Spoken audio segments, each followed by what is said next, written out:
Welcome back again, guys. Today we're going to do our foundation application and teach you guys how to work with the tools. All right, the products that we're using today, we're going to use a moisturizer from Neutrogena, oil free, and it has SPF 15 in it. We're going to use our primer by NYX, and also we're going to use the milk of magnesia, and I'll explain further down as it regards to that. Our tools that we're using today, we're going to either use a brush, sponge, or even our finger, but we'll decide which one we're going to use today. And we're going to use a small fluffy brush as it regards to the hair that I'm going to highlight and contour. The foundation that we're using is by Maybelline Super Stayed Full Coverage in the numbers 320 and 312. Combining both of them will give me my full coverage, and it will give me the color that I'm looking for my skin. As it regards to the powder, I'm going to use Maybelline Fit Me, and it's in the shade Toffee, which is 330. I'm going to use our Pro Concealer, and our Pro Concealer that we're using is going to be for highlighting purpose and for contouring, and those are in two different shades.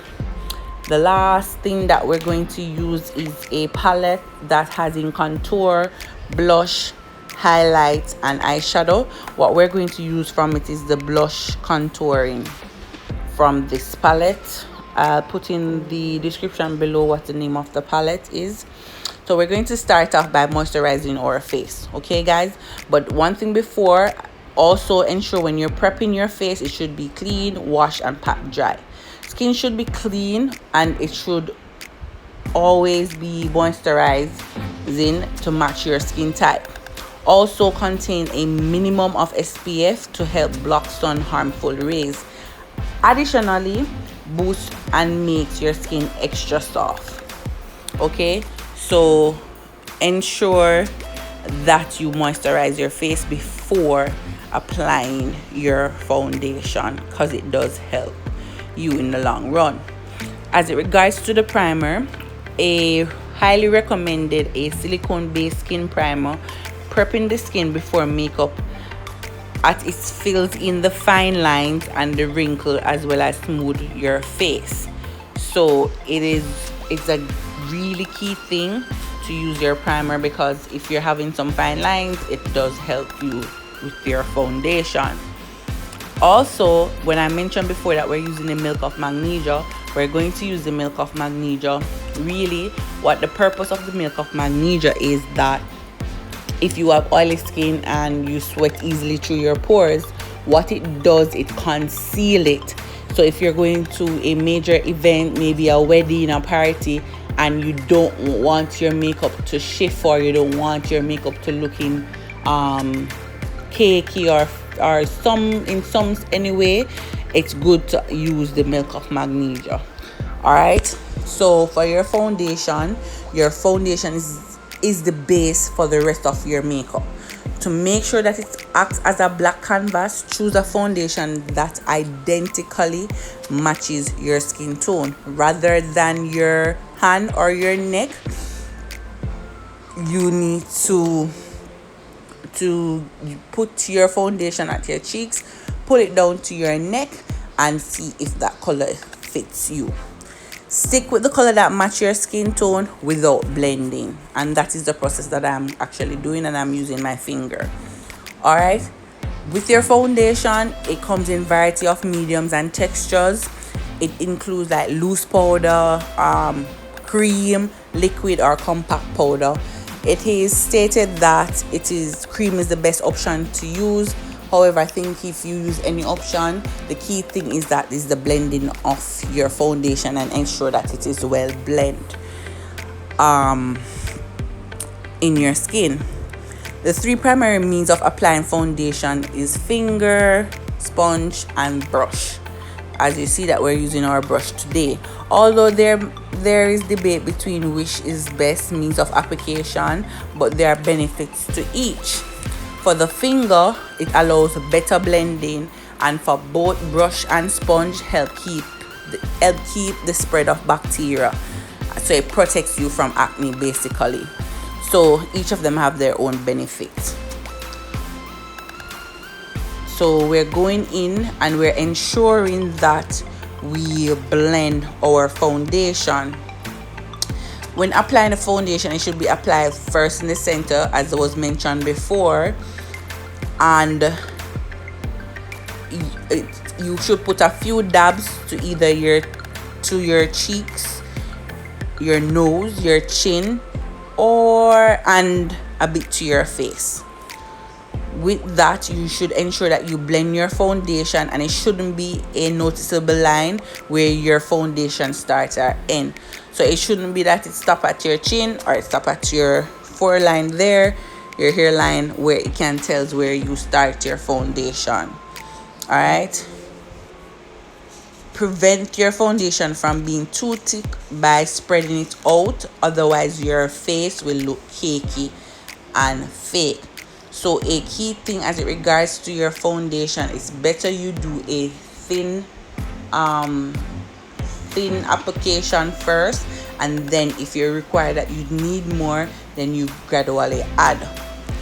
Notice as well, uneven skin in certain areas, like person trouble with acne, dark spot, or under eye circle, use the foundation to touch these areas.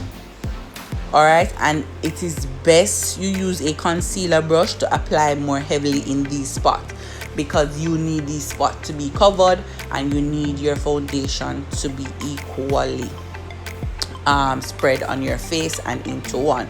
So now we're going in with our concealer, the highlighting, but this one was a little bit too dark for highlighting purpose, so I switched over the concealer to a lighter concealer.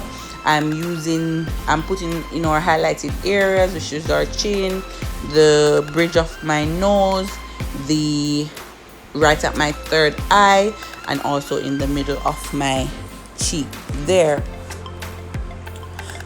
Some people also choose to apply their concealer prior to putting on their foundation, although this can be applied afterward as well. So you will know that some people do that before, but it can do both ways. It depends on you, what you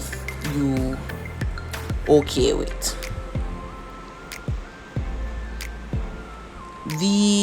There are lots of benefits to concealers, but I'm just going to give this just a few basic one.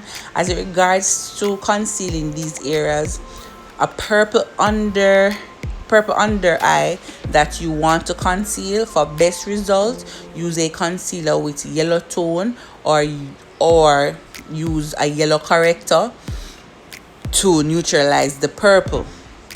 The same theory works for people with dark blue undertone, which is often found in darker brownish skin. So it is best to use an orange color corrector, then use a concealer on top to match the person's natural skin tone. So you're seeing that I'm going in with a darker concealer in the areas that I did the forehead there. I did under my cheekbone there, under my chin, also near to my bridge of my nose, and in my cupid there. So these are the areas. However, as it regards to the highlighting and contouring, I didn't go deep in this area. It is just, this is more on light on as it regards to concealing and highlighting and contouring these areas, because what I want for this look is to be more on the natural side of it than looking like more like a dolly. You just want to look intertwined with once a day look that you can wear every day. So this is basically a application of a everyday look that is recommended for you. You see that I use the little fluffy brush for my highlighted areas, And also I did use a sponge to go in to ensure that I well packed in the product, because I need to set these areas, and before I set these areas, the product needs to be well blend and set into the skin and hide these areas like my eyes. I think it was a little bit baggy there, maybe lacking of sleep, but however, it can be, that's the beauty of makeup, it can be concealed. All right, so now we're finished with the highlighted area. We're going into the contouring aspect of it, and also with the contouring, the key thing is blending, guys. I can't stress enough on the blending, because you will, if you don't blend it properly, it will leave a harsh line, and you can tell where the makeup starts and where it ends, and you don't want that in makeup at all anytime.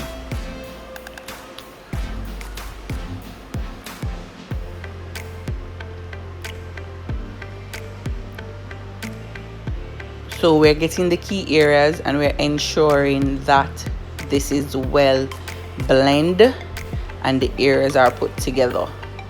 As you see at the contour, that was a really little bit amount of application, so it wasn't much. For a setting powder, we're using the Sacha Buttercup. So after you apply your foundation, it is good to finish up your foundation application with a setting powder, a translucent matted powder that helps prevent your foundation from sliding around while preventing oil buildup from showing through. So it is really good to use a translucent matted powder, or the powder, the Sacha powder, setting powder, because that powder is good for the highlighted areas. Also, the palette that I used today for contour has a contouring powder in there, so I'm going to use it as well. As I said before, I'm going to put in the comment below to tell you what's the palette that I use. Just can't remember now, but I know I did use that palette for the contouring aspect of it.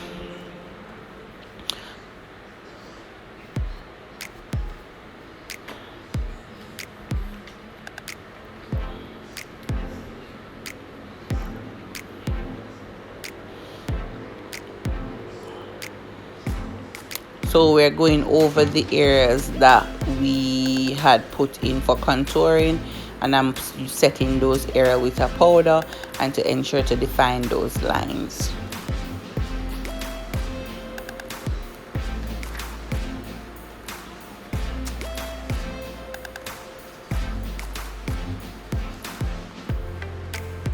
Alright guys, so for the more natural look as it regards to your foundation, because I'm going to try to calm down that baking that we did. There's not a lot of baking, so I'm going in with my natural color as in it regards to the Fit Me for my powder. So I'm going to powder my face over the highlighted areas and contouring areas, because I want it to be in one.